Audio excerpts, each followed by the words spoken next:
What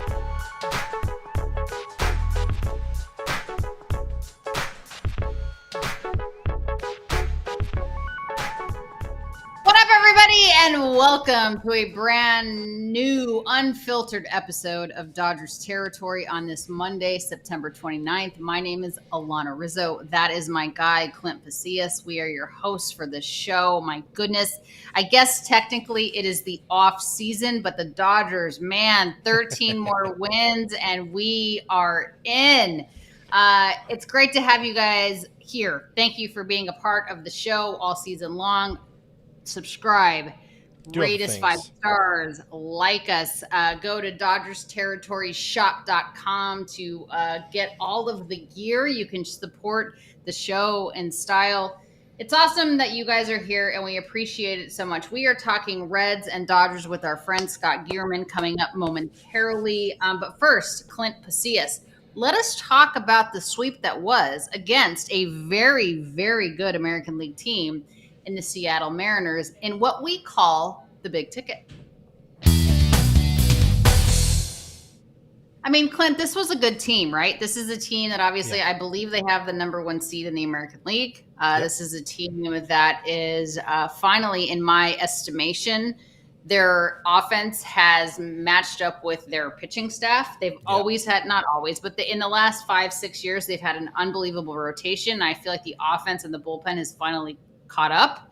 Obviously, we know what Cal Raleigh is doing, but the Dodgers went to what I believe is T-Mobile Park. I'm going to go ahead and say it's T-Mobile Park instead of Safeco Field. I apologize if I don't get that right, but they swept them, and that's awesome. What do you take away from that particular 3-game series? Yeah, I mean, beating a team that has been as good as the Seattle Mariners, it feels really good, and the bullpen having, I wouldn't say having their way with Mariners, the Mariners hitters. I'm not going to go that far. They did very good. Did the Dodgers bullpen against the? Sorry, I'm half distracted here. I don't like to take hard stances on things because then people give you shit online. You don't know what you're talking about. Right now, I definitely don't sound like I know what I'm talking about. But the Dodgers did pretty damn good against the Mariners. Mariners still, by some estimators, favorites to win the World Series. I think Fangraphs has them as favored to win the World Series, like 20% or whatever. But the Dodgers gave us a lot to like in that series in Seattle. Bullpen getting better, starting pitching still being electric. You mentioned quality work from Blake Trine and Alex Vesia, Edgardo Henriquez in there. Even Tanner Scott didn't allow a run in his outing. It felt like the bullpen kind of flipped the switch at the right time. Yeah, again, I don't know that they can flip the switch. We've had this discussion a number of times, and I saw it in your esteemed rundown. And let's be honest here, you guys. I'm being completely truthful about this. Clint does all of the work. I just show up and log on at 2:50.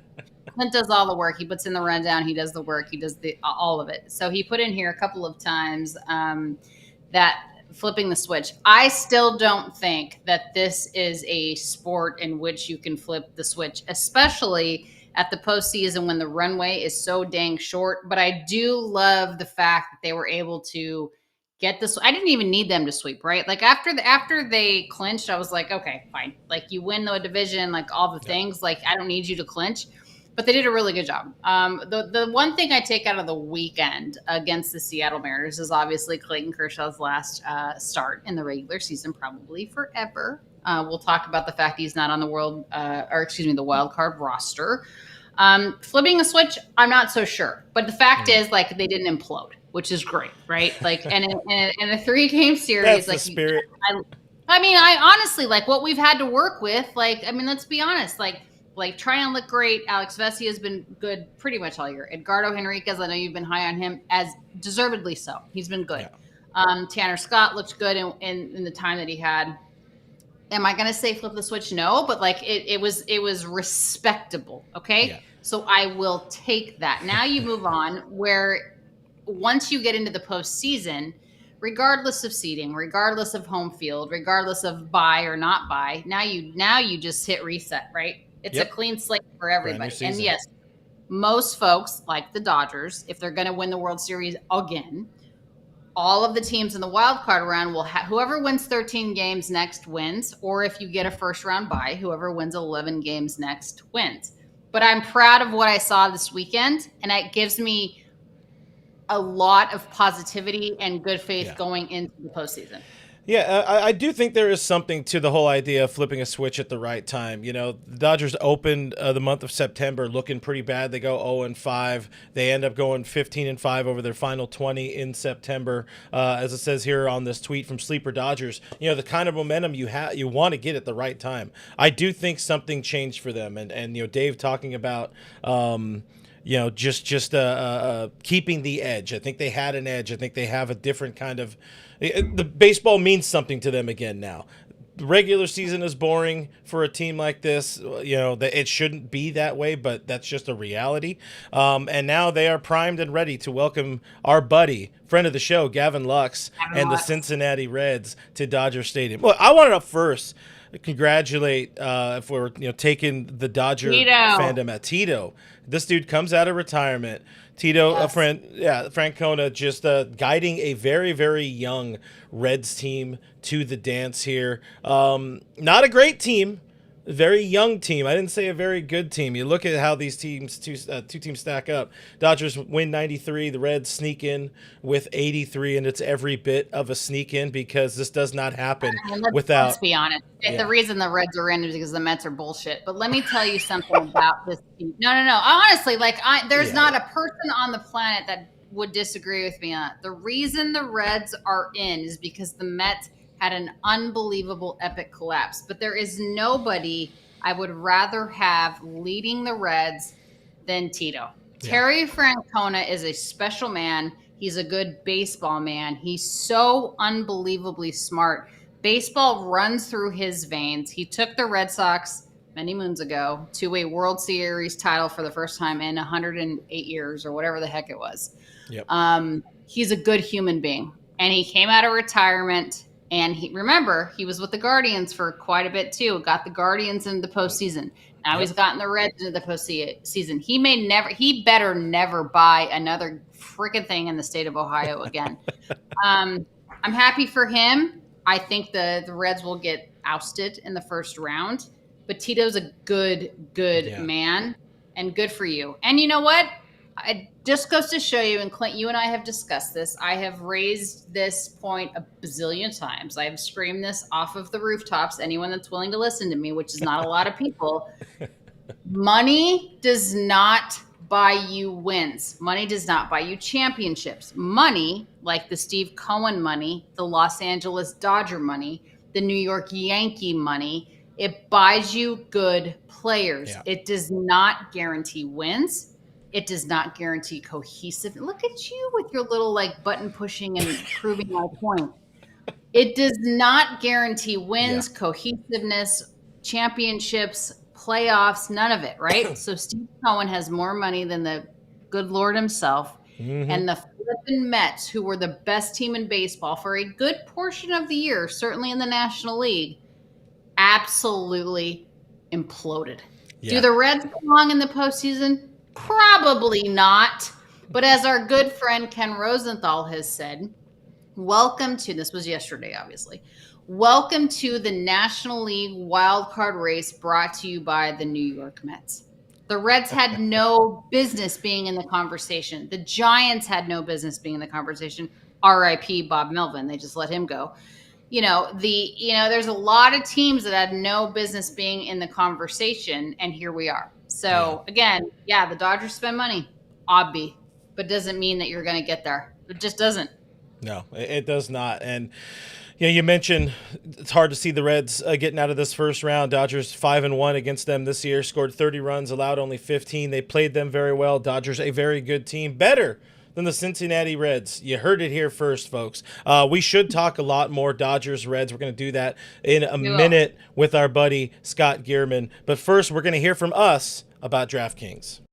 Football is back, and so is your shot at big wins with DraftKings Pick 6, the official daily fantasy partner of the NFL. Your game day instincts can score you real money fast. Here's the play. Just pick more or less on 2 or more player stats, from breakout rookies to elite QBs, and unlock the upside every snap brings. The better your calls, the bigger your payout. This season, play your player instincts. Download the DraftKings Pick 6 app now. Use code FOUL, that's FOUL. Pay just $5. Get $50 in Pick 6 bonus picks.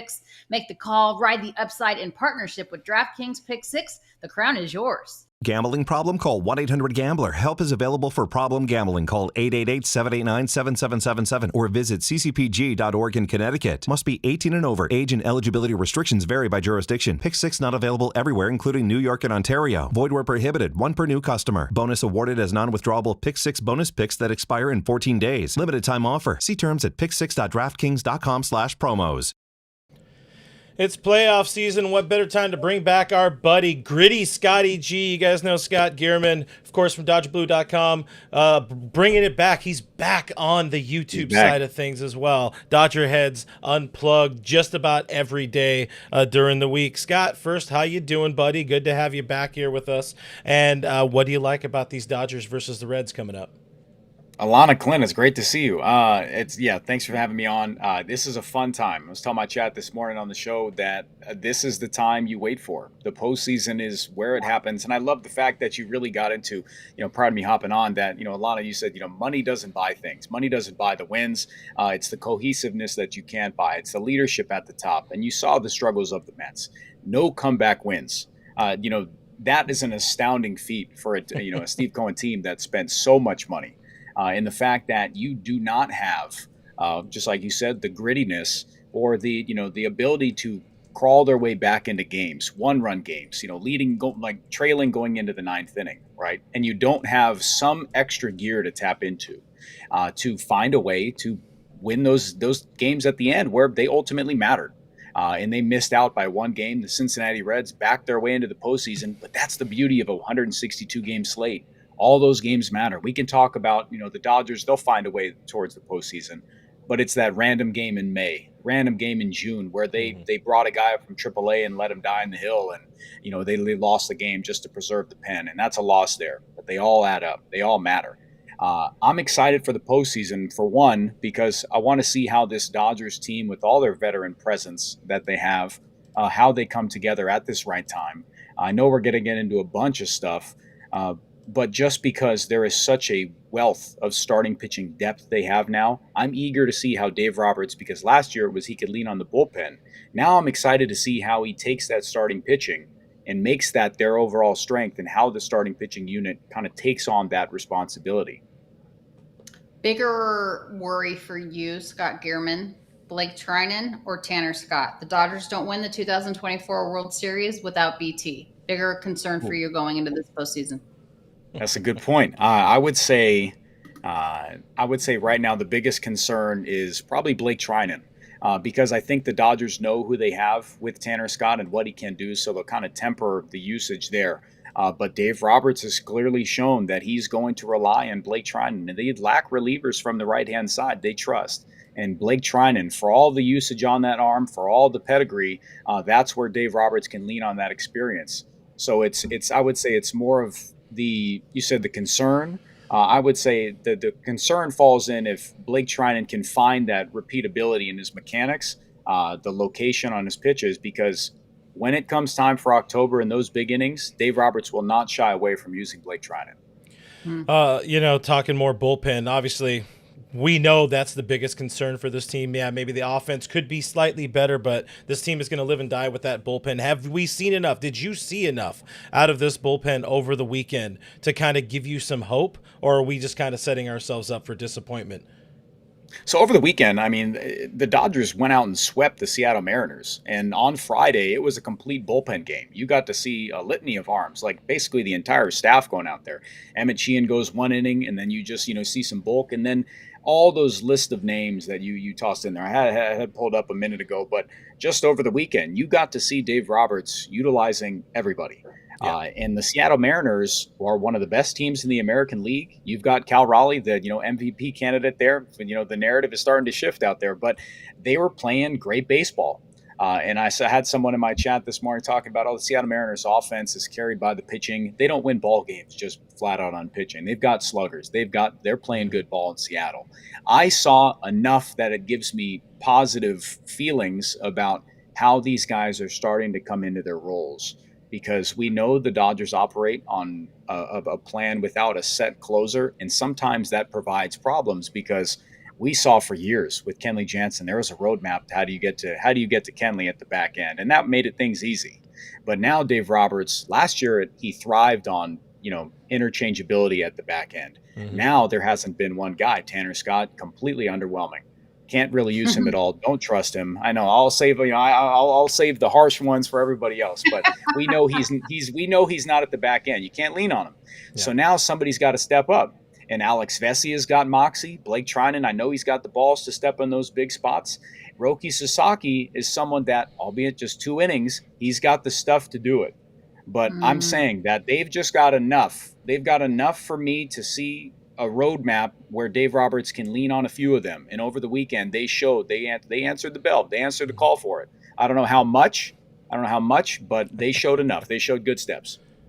All right, so nothing is official until it's official, but it looks like it's going to be Blake Snell in Game 1. Looks like it's going to be Yoshinobu Yamamoto in Game 2, and perhaps, if necessary, it will be Shohei Ohtani in Game 3. How much, Scott, are they paying attention to home-road splits while they set up this rotation against, obviously, the Reds? Is it more home-road splits? I mean, I know we're home. I get that. Is it home road splits? Is it matchups? That's a great point. I think that it's just Blake Snell has he, for me, is a terrific pitcher to analyze and break down, because he does. I'm very happy you brought up the home road splits, because it's something people aren't looking at. Blake Snell at Dodger Stadium this year in 38 1/3 has a 1.17 ERA. So it's a phenomenal piece to bring up. He has been unhittable in Dodger Stadium, 1.88 batting average allowed. So it's something that I looked on about an hour ago, Alanna. So great work on that. Blake Snell, for me, has shown both him and Dave Roberts are working in lockstep with their communication and where Blake Snell is at on the mound. If Blake Snell says, I got it, he's very confident. I'm very happy that he's in Dodger blue because of that, because he's electric. But Blake Snell will take the ball. He'll stay on the mound, and there's a big spot that it's, we can either go to the bullpen and roll the dice, or you can stay out there, big man, and try to get yourself out of this inning. And Dave Roberts has shown that Blake Snell can do it. And I think Blake Snell lined up Game 1 for the Dodgers in the wild card round against the Cincinnati Reds is a perfect place to be. We've mentioned Dave a lot in this one. What are your kind of, the taste of Dave, which is a weird way of saying it? Like, what's your pulse of Dave Roberts this year on how he has kind of handled the adversity that you wouldn't expect for a team that, I'll throw this graphic back up here. You see, the Dodgers are at the top of that list. They spent a lot of coin to put this team together, and they ended up with just a 93 win season. How do you feel about how Dave has handled it, and heading into October, is he ready to kind of pull out all the stops to get us another ring? I think so. I would say Dave Roberts is well equipped to handle it. For speaking to what Dave Roberts has endured this year, frustration, a lack of execution on the side of the players who they know how to do these things. The bullpen for sure has Alanna said it shit the bed a lot of the time. It's frustrating from that sense, because we know Dave Roberts understands how to push all of the right buttons when they're there. It's just a matter of executing. All these bullpen options, they have the game plan. It's just a matter of process and execution. The results can be one thing. A hitter can hit a great pitch, a pitcher's pitch, and end a ball game on that front. And people look at the pitcher like, why didn't things happen? If he hit the spot and executed correctly to the game plan, things happen. But a lot of times it's been a lack of location, a lack of process and execution. So that's where you've seen Dave Roberts with this frustration. But if he feels confident in how to deploy these arms and these players and these pinch hitters and these starters, Dave Roberts has a pulse on the team. He always does. That's something I don't know why fans continue to question, because he's got such a track record, and I think it becomes just such a meme, and it's very low IQ to continue to doubt Dave Roberts with how much he's succeeded. But Dave Roberts, if he feels comfortable in his options and where to deploy them, there's nobody better in the game. I think 2024 kind of sealed that, and that's the organization believes that. So Dave Roberts, I feel, if he understands who he's got and where to deploy him, he's going to be good to go. Well said. Scott, what was your reaction to Clayton Kershaw not on the World Series, or excuse me, the wild card roster, and why do you think that decision was made? So my reaction to that was, it sucks to see, but it was for a bit now. That's kind of been my feeling that I said down the stretch with Clayton Kershaw, I felt that he earned the right to start a game. But, once he said he'd be willing to do whatever, and you saw him pitch out of the bullpen, it was like maybe there's a chance he could be on a wild card roster. But the initial thought for me for the last few weeks, Alanna, has been Clayton Kershaw maybe not making it on the wild card roster and until they get to a 5 or a 7 game set kind of feels more the reality. I maybe started to think an opposite way when there was so much disarray with the bullpen, and you're like, if 22 can go out to the pen and throw us a clean inning, then anything's on the table. But I think a little bit of a positive run from the bullpen. The lefties aren't a problem out there, and that's a crazy strength to have. It's usually always the lefties who are the ones who are, having their fits. But I think Vesia, Dreyer, Bonda, there's enough out there, Robleski as well, that Clayton Kershaw can hold off. Which is why his final 2 starts really meant a lot to watch.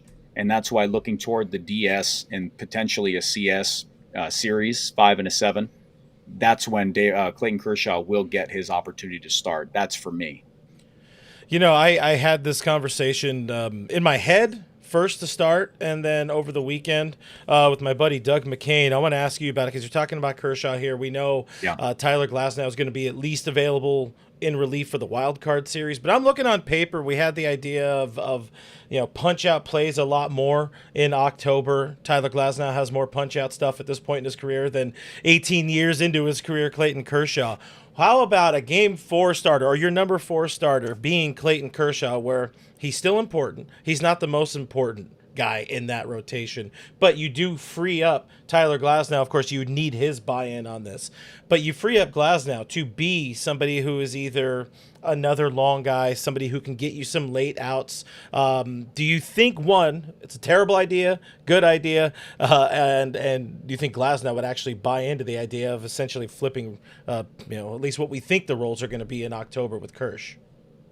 I think that in the wild card round, Tyler Glasnow has to be ready to do whatever is necessary. I think for the wild card round, Tyler Glasnow could be a great piece from the right-hand side out of the bullpen.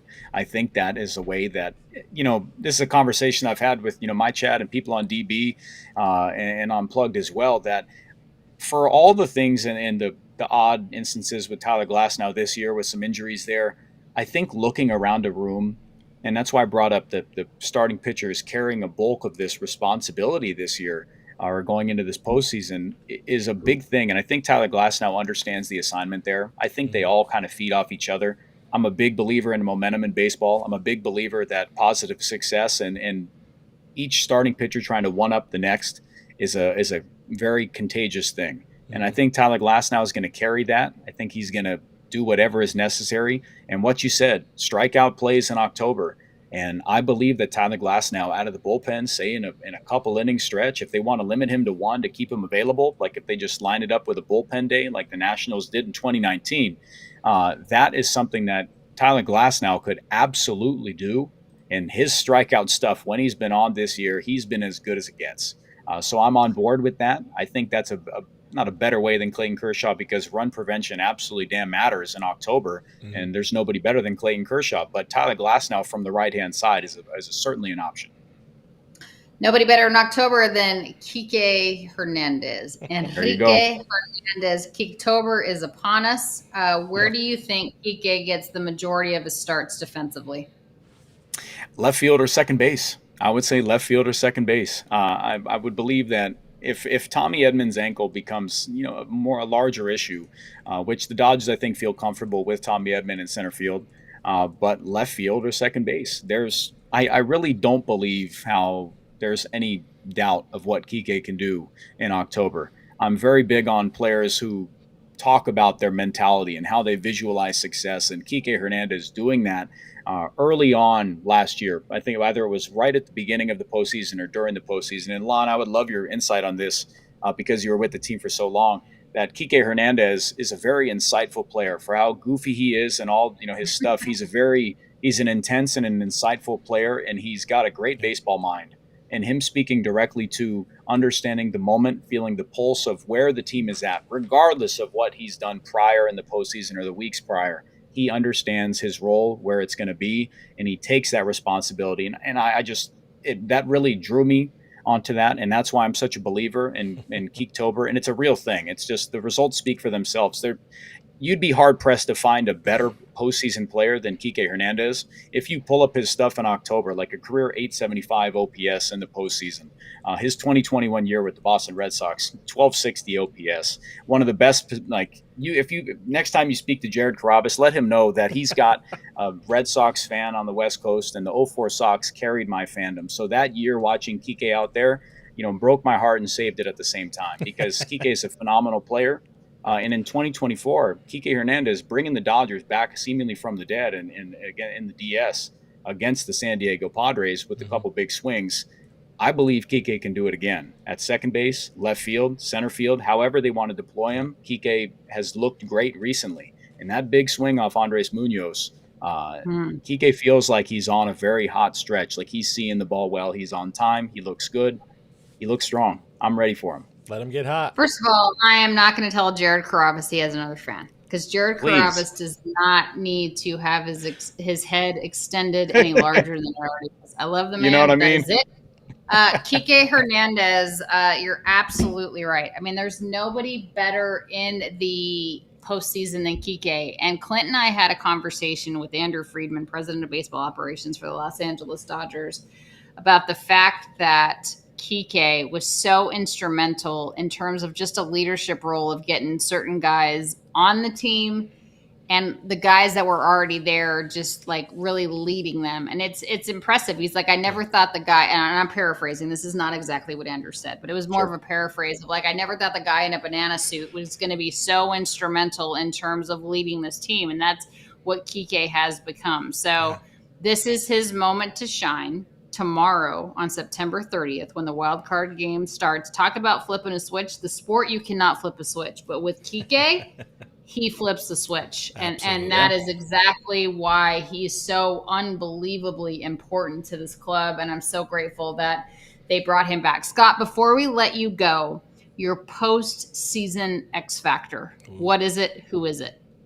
Oh, if it's between the starting pitchers, I can say I would love to say Blake Snell. I would say on the starting pitching front, I'm going to say Blake Snell. I love it. I'm excited to see him pitch with the Dodgers. I'm excited to see him go deep into games, because he's shown a willingness to kind of not shake Dave Roberts off, but have more of a conversation. That Dave, I'm not going to be Kevin Cash this time. You're gonna go out here.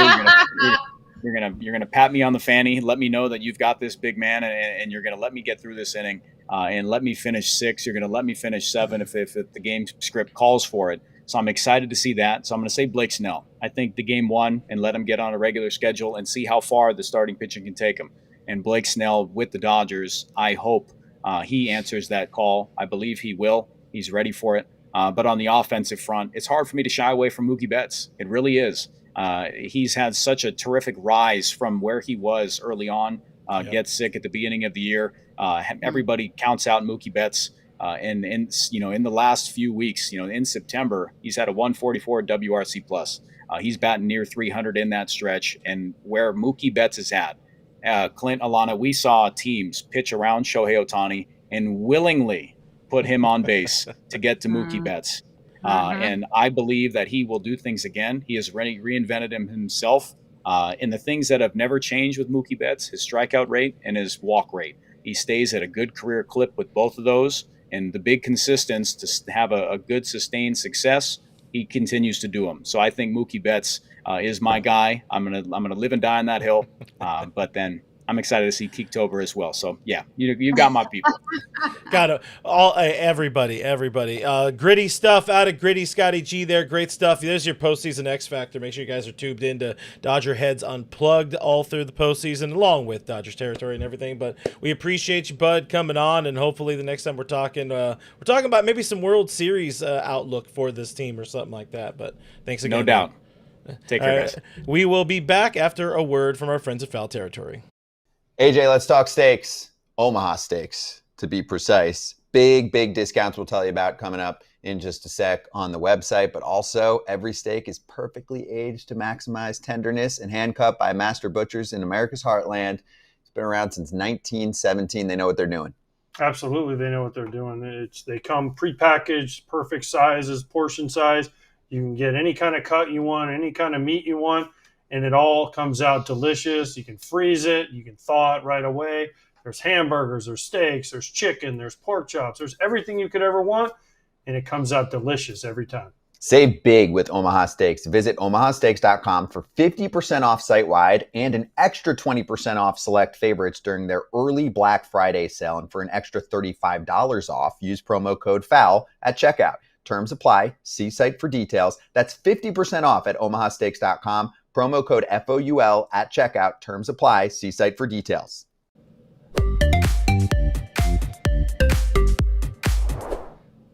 It is time to showcase a pup in need. So this is Lulu Bean. She was Lucy at the shelter. Now she is Lulu Bean. This is a sweet, what we believe to be a border collie shepherd mix. She was on death row because she has a cold. They were going to kill her because she had a cold. Now she does have a little bit of a issue with her back femur because it was broken and it healed, but it healed incorrectly. That's okay. We're going to get it fixed. It does not bother her. It does not hurt her. If it can be fixed without surgery or anything, malignant, then we're going to do it. If not, then it's okay. She's happy. She needs an adopter. She's so sweet. She's being adopted in she's being fostered in Southern California, but she is a good girl. We need donations and we need an adopter. If you're interested in learning more about Lulu Bean, let's do it. All right, Clint, what's coming up on All Dodgers? Tonight, All Dodgers, I believe we will be live at 8:30. Have not confirmed that yet, but me and the boys will be doing a full deep dive series preview into Dodgers Reds, all the things you should like, all the things you could hate about this matchup for your boys in blue versus the Red Legs. So guys, tube in, subscribe to the channel there. Of course, subscribe here on Dodgers Territory. Well, we got you covered. We got you covered for the postseason, and hopefully we're working our asses off, Riz, because that would mean the Dodgers are playing deep into October. I mean, I hope we work for the next month, right? That means we're in it to win it. All right, so this is our baseball thought for a road. So MLB just put out a graphic, basically like all of the teams that are in the postseason. Right, here's all of the teams that are being represented in the postseason. This is the last time all of the respective teams have actually won the World Series. And if you notice at the bottom, the Brewers, the Padres, and the Mariners have never won it. So I ask you this, Clint and I ask you this question as this is your baseball thought for the road.